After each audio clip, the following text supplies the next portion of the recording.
the Performance-Based Studies Research Group, which is partnered now with the CIB. I honestly believe the CIB is the best organization to belong to. Why? Because it allows the most radical research to go on, and it allows us to publish it and get it out on the street. So we've been working, quote, in this environment now, testing systems. So where other people use survey methods, find out what the industry thinks, and then try to offer recommendations. We actually go out with an idea and we test it immediately. So we've tested what we're proposing over 2,000 times and in 10 different countries. We actually know what's going on. Well, what's the problem with this? This is very disruptive. If I identify that the major problem with this whole system is that it's client-centric and that it's the system that the professionals use to deliver construction that is the problem. What does this do to the industry? How do people react? What do you mean? What do you mean we can't trust people? What do you mean we can't work together? And I say, if you can just observe and go back to the logics of what we're doing, you will find out that as our constantly changing environment is going on, the performance is terrible. And we have a whole database. We take everything in this industry on performance. There is no one that has more information than we have.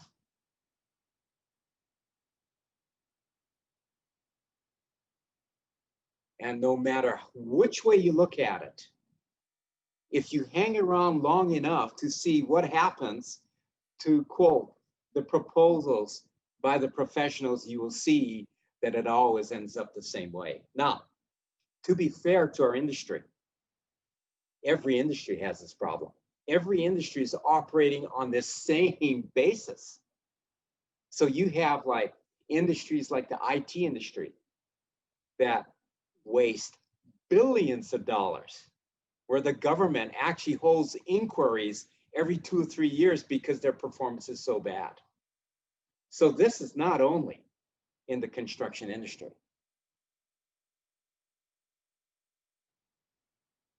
Now, whenever we find someone who's very famous or infamous or famous from a large organization that everybody recognizes, Bechtel, oh my goodness, they are a credible organization. And we utilize their numbers. You can begin to see that I'm not making these things up. This is in every country. Developed, underdeveloped, doesn't make a difference. They use the same mechanisms to try to deliver services. Now, this is unusual.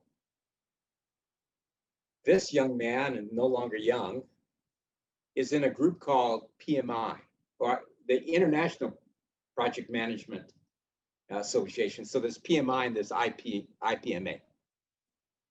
And he said, after all the years we've been training people and all the money spent, we have found out, really, that the training hasn't done anything. This is shocking. What is he saying?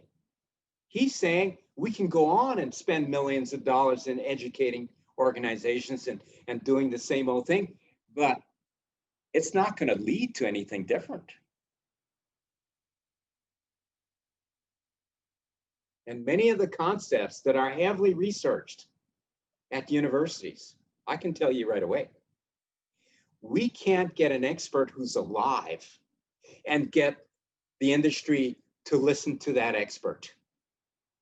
If that expert is dead and we have all his information in what they call knowledge management databases and books, is it going to make it easier to listen to this guy now that he's dead?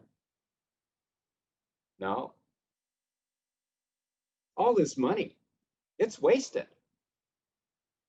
Now, people have to realize, is our quote, world of business and our world of what we live in, is it changing faster or is it changing slower? I have to propose to you, the application of automation, artificial intelligence, and robotics is moving at an outstanding pace. And how does that affect how we manage, how we deliver? That's a good question. If we take 10 years to study this and fund this effort, in 10 years, what will be the situation when we finally get those results? It'll be meaningless. This threatens our whole research, quote, structure. So we have all these non-traditional approaches, right? And I don't mean to criticize anyone, okay? But any of these relationship type delivery system is going to end up with a problem. And the problem is going to be, if risk happens, who pays for it?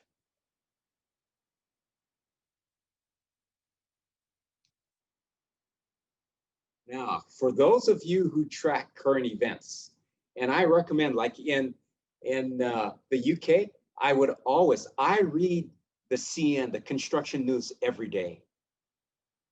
I know what's going on in the UK as well as anybody who's in the UK. And in the US, what's going on? Every major firm is under attack, not from others. For example, FLUOR. They have had tremendous losses.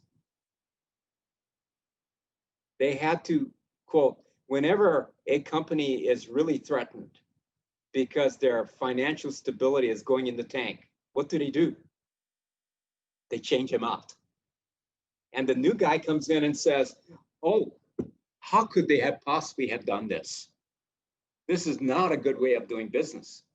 Amazingly, who steps in normally came from the industry itself, maybe some other firm. And if you watch who sits on the boards and who leads the companies, it doesn't change anything. And it doesn't give us a good outlook. But what happened in FLUOR, and I use FLUOR because FLUOR's, quote, operational people, because what they were doing was offer turnover, the operational people get their benefits, right? They get paid. The more money that comes in, the more turnover there is, the higher their packages, their benefits. The shareholders sued the organizational people for fraud, and this has gone to court. Why would somebody who sits on the board at FLUOR sue the operational people for fraud? Oh, I don't have the rest of the story, but the rest of the story is because when these, quote, executives on the operational side, when the turnover went up, and everybody understands turnover is the amount of work that they have on the books. Like, so the bigger the backlog, the more these people get paid. They were low bidding projects. And then when they actually got into the projects, the project would suffer heavy losses because they were in these relational type projects. And if you go on the news and you just bring it up, right? Or you wanted more information on this, you send me an email, and depending how I feel, I may give you this information. They're in court on a lot of these projects. And the majority of times, these companies have lost. And so basically, they're taking these huge losses. So they get paid off of turnover. And then the board's looking at this and going, how can we be losing billions of dollars? And they realized what was going on. And they call that fraud. This has not only happened with FLUOR. the internal suing of the operational people. This is the only one I know of. But in all the other large organizations who've been around for a long time, they're suffering problems right now. And I just saw on the CN News yesterday that this, quote, loss of profit is affecting everybody, especially in the UK. This is a huge risk now for construction companies. And of course, if you're in the UK, you understand what this is. This is a, quote, modification type project for a housing project. And they put cladding and, quote, the material that went on with the cladding, and they didn't realize that it was flammable, right? That not only the cladding, but the whole assembly was not totally fireproofed. And this is now in court in the UK. The most amazing thing I've ever seen, because the owner is blaming the general contractor. The general contractor put his project manager on the stand. The project manager said, this is my first project. I don't know anything about this project, and no one gave me any training. Then they hired all these consultants, and they bring the consultants and put them on the stand. And the consultants are saying, well, I didn't do that. That decision wasn't made by me. Then they found out that what was specified wasn't put on the building. And everybody's pointing fingers. And the one that I remember the best is, they asked the person in charge of, quote, fire safety and flammability. He's the expert on ensuring that whatever was put on was the right thing. He said, I didn't specify what was put on, and what was specified wasn't even put on. And they asked him, well, why didn't you stop it? And he said, because that's not my decision to make. And they said, didn't you foresee something was going to go wrong with this? And he said, we had an inspector from the government. And the inspector came, and he came daily. And if the inspector said it was okay, he's the expert. Well, what has happened in this is, the common line is, that's not my responsibility. Or I don't remember, or I wasn't trained, or I don't remember again.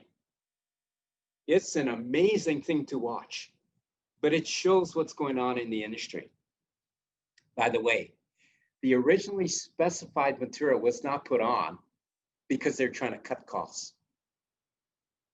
And someone actually testified that the general contractor is trying to pocket that money. So, what are we proposing?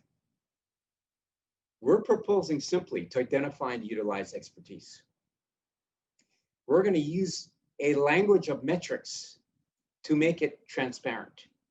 So we're going to get the best value for the lowest cost. Who will write the final scope and technical documents? It'll be the expert doing the job. And the client's terms and conditions, of course, have to be written by the client. Because if you can't meet their terms and conditions, you can't work for that client. And there is no negotiation in this process. No negotiation means no getting something for free, minimize relationships, minimize all the things that currently the professionals and their structure have to use. This is totally disruptive technology. Anything that can't be observed. What do we mean by observed? You have to, quote, be able to see what they're saying as a metric and count it.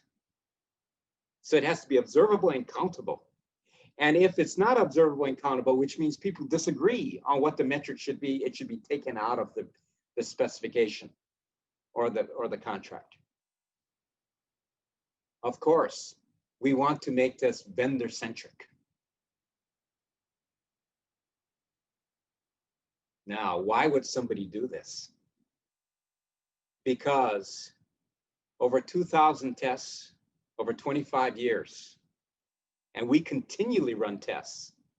We have seen where expert vendors lower the costs anywhere from 5.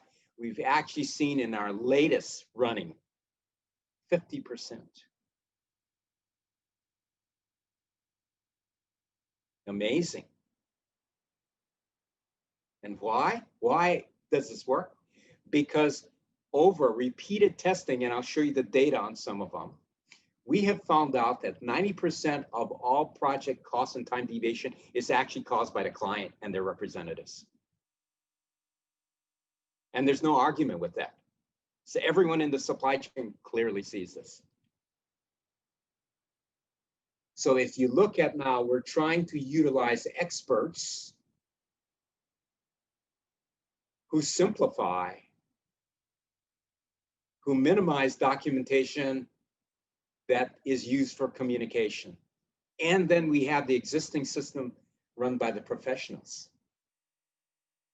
And you can see where on the expert side, they don't want to have a lot of documentation for communication purposes because they try to minimize communication. But on the professional side, we maximize documentation and information. If you enjoyed this video, make sure to hit the thumbs up button and subscribe to our channel for more content. If you have any questions about the best value approach or for Dr. Dean, leave them in the comment section below and we'll get to them in a later video. Thanks, and we'll see you next time.